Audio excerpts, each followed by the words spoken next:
Mesdames et messieurs les représentants des services de l'État, mesdames et messieurs les représentants des fondations qui nous soutiennent, Monsieur le Président de la Fédération protestante de France, cher François, mesdames et messieurs les partenaires associatifs, mesdames et messieurs les bénévoles, membres des collectifs citoyens, engagés au service de la fraternité que nous fêtons aujourd'hui, mesdames et messieurs, membres des familles étrangères venues de loin et accueillies en France depuis quelques années ou quelques jours, chers amis, bienvenue. Bienvenue à chacun et chacune d'entre vous. Nous vivons aujourd'hui une expérience exceptionnelle et il me semble que nous pouvons nous en réjouir. En effet, ce n'est pas tous les jours que se trouvent réunis dans le même bateau, au sens propre et au sens figuré, la diversité des acteurs que vous représentez, vous qui, depuis 5 ans, avez pris le risque de naviguer ensemble avec nous et de décliner la fraternité d'une manière inédite, à l'image de cette croisière que nous entreprendrons tout à l'heure.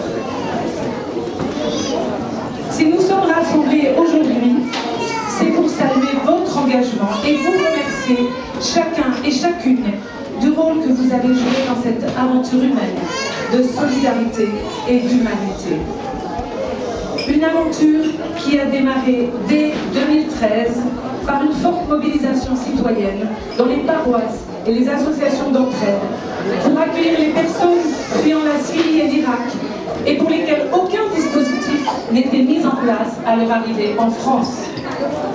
Cet accueil s'est structuré peu à peu autour de la FEP, que je représente, de la FPF.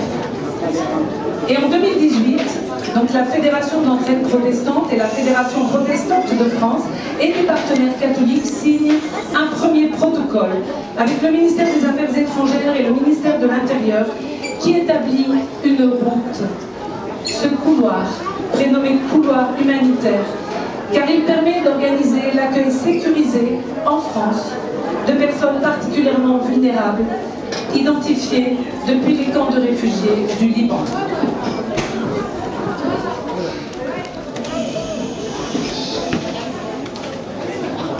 Peu à peu, l'accueil se structure, se professionnalise à toutes les étapes du parcours. La FEP en devient le pivot et signera un nouveau protocole en 2021 avec la FPF afin de poursuivre cette expérimentation à visée sociale, politique et spirituelle. Depuis la signature du premier protocole en 2018, 354 personnes ont été accueillies dès leur arrivée à Roissy, hébergées dans différentes régions en lien avec les membres de notre fédération.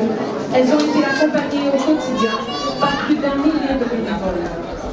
Les personnes restent envoyées pendant 6 mois au sein du dispositif et quand elles le quittent, elles ont un statut de protection internationale et s'installent dans un logement autonome d'où elles poursuivent leur parcours d'intégration.